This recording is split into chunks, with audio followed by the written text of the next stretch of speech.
ಈ ಸಲ ಸೀಸನಲ್ಲಿ ಅವರೇ ನಮ್ಗೆ ಇಷ್ಟ ಆಗ್ತಾರೆ, ಅವರೇ ಗೆಲ್ಲಿ ಅಂತ ಹೇಳ್ತೀವಿ. ತುಂಬ ಇಷ್ಟ. ಬಟ್ ಬೇರೆ ಬಗ್ಗೆ ಮಾತಾಡೋಕ್ಕೆ ಅವಶ್ಯಕತೆ ಇಲ್ಲ, ಸ್ವಲ್ಪ ಜಾಸ್ತಿ ಅವ್ರದ್ದು. ನಮಸ್ತೆ ಅಣ್ಣ, ನಮ್ಮ ಹೆಸರು ಹೇಳ್ತೀರಾ? ವಿದ್ಯಾ ಅಂತ. ಇದು ಬಿಗ್ ಬಾಸ್ ನೋಡ್ತಾ ಇದ್ದೀರಾ? ನೋಡ್ತಾ ಇದ್ದೀವಿ. ಸೊ ಬಿಗ್ ಬಾಸಲ್ಲಿ ಯಾರು ಇಷ್ಟ ಆಗ್ತಾರೆ ನಿಮಗೆ? ಬಿಗ್ ಬಾಸಲ್ಲಿ ರಕ್ಷಿತ್ ಶೆಟ್ಟಿ ಅವರು ಇಷ್ಟ ಆಗ್ತಾರೆ. ರಕ್ಷಿತಾ ಶೆಟ್ಟಿ ಅವರು. ಸೊ ಏನಕ್ಕೆ ಅವರನ್ನು ಇಷ್ಟಪಡ್ತಾ ಇದ್ದೀರಾ? ಏನಕ್ಕೆ ಅಂದರೆ ಅವ್ರು ಮಾತಾಡೋ ರೀತಿ, ಆಡೋ ನಡವಳಿಕೆ ಎಲ್ಲ ಇಷ್ಟ ಆಗುತ್ತೆ ನಮಗೆ. ಈ ಸಂಚು ಗಿಂಚು ಅಂತಾರಲ್ಲ ಅದೆಲ್ಲ ಮಾಡಲ್ಲ. ಅದೆಲ್ಲ ಮಾಡಲ್ಲ, ಒಳ್ಳೆ ಮನಸ್ಸು, ಮತ್ತು ಏನಿದ್ರು ಹೊರಗಡೆ ಹಾಕ್ತಾರೆ, ಮನಸ್ಸಲ್ಲಿ ಏನು ಇಟ್ಕೊಳ್ಳಲ್ಲ. ಅವ್ರೊಂಥರ ಚಿಕ್ಕ ಮಗು ಥರ ಒಂಥರ ಮಾತಾಡ್ತಾರೆ. ಈಗ 12ನೇ ಸೀಸನ್ನಲ್ಲಿ ಹೌದು, ಚಿಕ್ಕ ಮಗು ಥರ ಮಾತಾಡ್ತಾರೆ. ಮತ್ತು ಅವ್ರು ಮಾತಾಡೋ ಮಾತುಗಳು ಅದೆಲ್ಲ ಇಷ್ಟ ಆಗುತ್ತೆ, ಅದಕ್ಕೋಸ್ಕರ ನೋಡ್ತೀವಿ. ಸೊ ಅದಕ್ಕೋಸ್ಕರ ನೀವು ಬಿಗ್ ಬಾಸ್ ರಕ್ಷಿತಾ ಶೆಟ್ಟಿನ ಇಷ್ಟಪಡ್ತೀರಾ? ಹೌದು. ಈ ಸೀಸನಲ್ಲಿ ಯಾರು ಗೆಲ್ಲಬೇಕು ಅಂತ ಇಷ್ಟಪಡ್ತೀರಾ? ಈ ಸಲ ಸೀಸನಲ್ಲಿ ಅವರೇ ನಮ್ಗೆ ಇಷ್ಟ ಆಗ್ತಾರೆ, ಅವರೇ ಗೆಲ್ಲಿ ಅಂತ ಹೇಳ್ತೀವಿ. ಸೊ ಅಕಸ್ಮಾತ್ ರಕ್ಷಿತಾ ಶೆಟ್ಟಿ ಗೆಲ್ಲಿಲ್ಲ ಅಂದರೆ ಬೇರೆ ಯಾರು ಗೆಲ್ಲಬಹುದು ಅಂತ? ನಮ್ಮ ಪ್ರಕಾರ ಅವರೇ ಗೆಲ್ಲಬೇಕು ಅಂತ ನಾವು ಸಪೋರ್ಟ್ ಮಾಡ್ತೀವಿ ಅವ್ರಿಗೆ. ರಕ್ಷಿತಾ ಶೆಟ್ಟಿ ಮೇಲೆ ತುಂಬ ಜನ ಅಟ್ಯಾಕ್ ಮಾಡಕ್ಕೆ ಬರ್ತಾರೆ. ಹೌದು, ಅಟ್ಯಾಕ್ ಮಾಡಕ್ಕೆ ಬಂದಿದ್ರು. ಎಲ್ಲ ಅವಳು ಒಂಥರ ದೆವ್ವ ಥರ ಆಡ್ತಾರೆ, ನಾಗವಲ್ಲಿ ಥರ ಆಡ್ತಾರೆ ಅಂತ ಅವರು ಇದು ಮಾಡಿದರು. ಆದರೆ ಅದೇನಿಲ್ಲ, ಕ್ಯಾಶುವಲಾಗಿ ಅವರು ನಾರ್ಮಲಾಗಿ ಇದಾಗಿದ್ರು ಅಂತ ಅಂದ್ಬಿಟ್ಟು ಹೇಳಿದ್ದಾರೆ. ಎಲ್ಲ ಚೆನ್ನಾಗಿ ಮುಂದೆ ಬರಲಿ ಅಂತ ನಾವು ಬಯಸ್ತೀವಿ ಅಷ್ಟೇ. ಸೊ ಆದರೂ ಕೂಡ ರಕ್ಷಿತಾ ಶೆಟ್ಟಿ ಬಂದ್ಬಿಟ್ಟು ತುಂಬ ಸ್ಟ್ರಾಂಗ್ ಆಗಿದ್ದಾರೆ. ಹೌದು, ಎಲ್ಲಿ ಯಾರಿಗೂ ಏನು ಏನು ತಲೆ ಕೆಡಿಸ್ಕೊಳ್ಳಲ್ಲ. ಅವ್ರದ್ದೊಂಥರ ಪುಟ್ಟ ಮನಸ್ಸಿದ್ದಂಗೆ ಚೆನ್ನಾಗಿದ್ದಾರೆ. ಚೆನ್ನಾಗಿ ಒಳ್ಳೆ ರೀತಿಯಿಂದ ಸಪೋರ್ಟ್ ಮಾಡ್ತೀವಿ. ಅವರೇ ಬರಲಿ ಅಂತ ಹಾರೈಸ್ತೀವಿ. ಸೊ ಅಶ್ವಿನಿ ಗೌಡ ಬಗ್ಗೆ ಏನು ಹೇಳ್ತೀರಾ? ಅಶ್ವಿನಿ ಗೌರವ್ ಬಂದರೆ ಅವರೊಂಥರ ಜಾಸ್ತಿ ಕೋಪ ಅವ್ರಿಗೆ, ಮತ್ತು ಏನಿದ್ರು ಹೊರಗಡೆ ಹಾಕ್ಬಿಡ್ತಾರೆ. ಅದು ಒಳ್ಳೇದಾ ಅಥವಾ ಹೇಗೆ? ಒಳ್ಳೇದು ಅಂತಲೂ ಹೇಳೋಕ್ಕಾಗಲ್ಲ, ಕೆಟ್ಟದ್ದು ಅಂತಲೂ ಹೇಳೋಕ್ಕಾಗಲ್ಲ. ಅದು ಅವರು ಮನಸ್ಸಲ್ಲಿ ಏನಿರುತ್ತೆ ಅದು ಇಷ್ಟಪಟ್ಕೊತಾರೆ.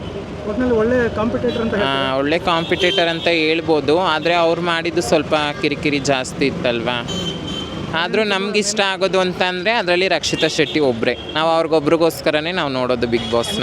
ಸೂಪರ್ ಸೂಪರ್ ಅಕ್ಕ. ಓಕೆ, ಥ್ಯಾಂಕ್ ಯು ಅಣ್ಣ. ಹಲೋ, ಹಾಯ್, ನಾನು ವಿದ್ಯಾ ಮಾತಾಡ್ತಾ ಇದ್ದೀನಿ. ನಾನು ಒಂಟಿ ಎಲ್ಲ ಚಾನಲ್ಗೆ ಎಲ್ಲರೂ ಸಬ್ಸ್ಕ್ರೈಬ್ ಮಾಡಿ ಪ್ರೋತ್ಸಾಹಿಸಿ. ಎಲ್ಲ ಒಳ್ಳೆಯದಾಗಲಿ. ಥ್ಯಾಂಕ್ ಯು ಸೋ ಮಚ್ ಅಕ್ಕ.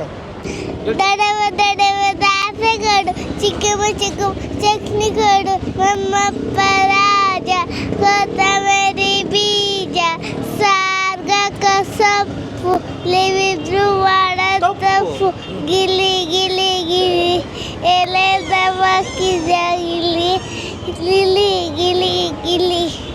ಬಿಗ್ ಬಾಸ್ ನೋಡ್ತಾ ಇದೀಯ ಪುಟ? ಸೊ ಯಾರು ಇಷ್ಟ ಆಗ್ತಾರೆ? ಯಾರು ಇಷ್ಟ ಆಗ್ತಾರೆ ನಿಮಗೆ? ಕಾವ್ಯ. ಹಾಂ ಸರ್, ನಿಮ್ಮ ಹೆಸರು ಹೇಳಿ. ಪ್ರಶಾಂತ್. ಪ್ರಶಾಂತ? ಹಾಂ, ಪ್ರಶಾಂತ್. ಸೊ ಏನು ಕೆಲಸ ಮಾಡ್ತಿದ್ದೀರಾ? ನಾವು ಟ್ರ್ಯಾಕ್ಟರ್ ಓಡಿಸ್ತೀವಿ. ಹೌದಾ? ಸೊ ಬಿಗ್ ಬಾಸ್ ಎಲ್ಲ ನೋಡ್ತಾ ಇದ್ದೀರಾ? ಹಾಂ, ನೋಡ್ತಾ ಇದ್ದೀವಿ. ಸೊ ಈ ಸೀಸನಲ್ಲಿ ಯಾರು ನಿಮ್ಗೆ ಇಷ್ಟ ಆಗ್ತಾರೆ? ಅಂದರೆ ಗಿಲ್ಲಿನ ಯಾಕೆ? ತುಂಬ ಜಾಸ್ತಿ ಕಾಮಿಡಿ ಮಾಡ್ತಾನೆ. ಆಮೇಲೆ ಅವ್ರು ಮಾತಾಡೋಕ್ಕೆ ಟಕ್ಕರ್ ಕೊಡ್ತಾನೆ. ಸೊ ಅದಕ್ಕಾಗಿ ಅವನಂದ್ರೆ ತುಂಬ ಇಷ್ಟ ನಮಗೆ. ತುಂಬ ಇಷ್ಟನಾ? ಗಿಲ್ಲಿ ಬಿಟ್ಟರೆ ಯಾರು ಇಷ್ಟ ಆಗ್ತಾರೆ ಬೇರೆ? ಇಲ್ಲ, ಗಿಲ್ಲಿನೇ ನಮಗೆ. ಸೊ ಗಿಲ್ಲಿ ಮೇಲೆ ತುಂಬ ಜನ ಅದು ಇದು ಅಂತ ಎಲ್ಲ ಮಾತಾಡ್ತಾರೆ. ಸೊ ಗಿಲ್ಲಿ ಕಾಮಿಡಿ ಮಾಡೋದು ಇಷ್ಟ ಆಗಲ್ಲ ಅಂತಾರೆ. ನಿಮಗೆ? ಇಲ್ಲ ನೋಡ್ರಿ, ಒಬ್ರಿಗೆ ಆಗ್ತಾರೋ ಒಬ್ರಿಗೆ ಆಗಲ್ಲ. ನನಗೆ ಆಗ್ಲಾರ್ದವರು ಭಾಳ ಕಮೆಂಟ್ ಮಾಡ್ತಾರೆ. ಬಟ್ ನಮ್ಗೆ ಗಿಲ್ಲಿ ಅಂದರೆ ತುಂಬ ಇಷ್ಟ. ಬಟ್ ಬೇರೆ ಬಗ್ಗೆ ಮಾತಾಡೋಕ್ಕೆ ಅವಶ್ಯಕತೆ ಇಲ್ಲ. ಗಿಲ್ಲಿನೇ ಗೆಲ್ಲಬೇಕು ಅಂತ ಹೇಳ್ತೀರಾ? ಹಾಂ, ತುಂಬ. ಓಟ್ ಹಾಕ್ತಿದ್ದೀರಾ? ಹಾಂ, ಹಾಕ್ತಿದ್ದೀವಿ. ಹಾಕ್ತಿದ್ದೀವಿ. ಯಾವ್ದ್ರಲ್ಲಿ ಹಾಕ್ತಿದ್ದೀರಾ? ಅದು ಫೋನಲ್ಲಿ ಹಾಕ್ತಿದ್ವಿ. ಆ್ಯಪ್ ಎಲ್ಲ ಇನ್ಸ್ಟಾಲ್ ಮಾಡ್ಕೊಂಡು ಹಾಕ್ತಿದ್ದೀರಾ? ತುಂಬ ಖುಷಿ ಆಗುತ್ತೆ ನಮ್ಮ ಭಾಷೆ ನೋಡಿ. ಅಂದ್ರೆ ತುಂಬ ಇಷ್ಟ. ತುಂಬ ಇಷ್ಟ. ಗಿಲ್ಲಿ ಜೊತೆ ಕಾವ್ಯ ಇರ್ತಾರೆ, ರಕ್ಷಿತಾ ಇರ್ತಾರೆ, ರಕ್ಷಿತಾ ಶೆಟ್ಟಿ ಚಿಕ್ಕರಿಗೆ, ಆಮೇಲೆ ರಘು. ಸೊ ಇವರೆಲ್ಲರೂ ಗಿಲ್ಲಿ ಬಿಟ್ಟರೆ ಮಾಳು ಬೆಳಗುನ್. ಮಾಳು ಬೆಳಗುನ್. ಖುಷಿ ಆಯಿತು. ಸೊ ದೇವ್ರು ಒಳ್ಳೇದು ಮಾಡಲಿ.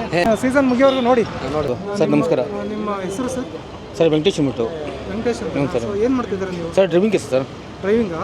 ನಾನು ನೈಟು 9 ಗಂಟೆ 10 ಗಂಟೆ ಬರ್ತೀನಿ. 9:30ಗೆ ಆಗುತ್ತೆ. ಚೆನ್ನಾಗಿ ಕಂಬತ್ತೀನಿ ಬಿಗ್ ಬಾಸ್ ನೋಡ್ತೀನಿ. ಬಿಗ್ ಬಾಸ್ ನೋಡ್ತಾ ಇದ್ದೀರಾ? ಹ್ಞೂ ಸರ್. ಬಿಗ್ ಬಾಸ್ ನನಗೆ ವಾಯ್ಸ್ ಸ್ವಲ್ಪ ಕಮ್ಮಿ. ಪರವಾಗಿಲ್ಲ. ಹೇಳಿ ಸರ್. ಬಿಗ್ ಬಾಸ್ ನೋಡ್ತಾ ಇದ್ದೀರಾ? ಬಿಗ್ ಬಾಸಲ್ಲಿ ಏನು ಇಷ್ಟ ಆಗ್ತಾ ಇದೆ? ಸರ್ ನನಗೆ ಗಿಲ್ಲಿ ಸರ್ ತುಂಬ ಇಷ್ಟ. ಗಿಲ್ಲಿನೇ ಇಷ್ಟನಾ? ಯಾರು ಗೆಲ್ಲಬೇಕು ಅಂತ ಹೇಳ್ತೀರಾ? ಸರ್ ಗಿಲ್ಲಿ ಸರು. ಆಮೇಲೆ ನಮ್ಮ ಅಶ್ವಿನಿ ಮೇಡಮ್ ಸ್ವಲ್ಪ ಜಾಸ್ತಿ ಅವ್ರದ್ದು. ಅವ್ರು ಬಿಡಿ ಆಚೆ ಬಂದಮೇಲೆ ಅವ್ರು ಕೋಟಿರಲಿ ಇದಿರಲಿ ನನಗೂ ಅದು ನಮಗೆ ಯೋಚನೆ ಬೇಡ ಸರ್. ನನಗೂ ನಮ್ಮ ಗಿಲ್ಲಿ ತುಂಬ ಇಷ್ಟ. ನನಗೆ ಹಳ್ಳಿ ಹುಡುಗನ ಬೆಳೆಸ್ಬೇಕಂತ ಸರ್. ಒಳ್ಳೆಯ ವ್ಯಕ್ತಿ, ಒಳ್ಳೆಯ ಮನುಷ್ಯ. ಗಿಲ್ಲಿನ ತುಂಬ ಜನ ಟಾರ್ಗೆಟ್ ಮಾಡ್ತಿದ್ದಾರೆ ಒಳಗಡೆ ಸರ್. ಹೇಳ್ತಾ ಇದ್ದಾರೆ, ಅದ್ರ ಬಗ್ಗೆ ನೀವೇನು ಹೇಳ್ತೀರಾ?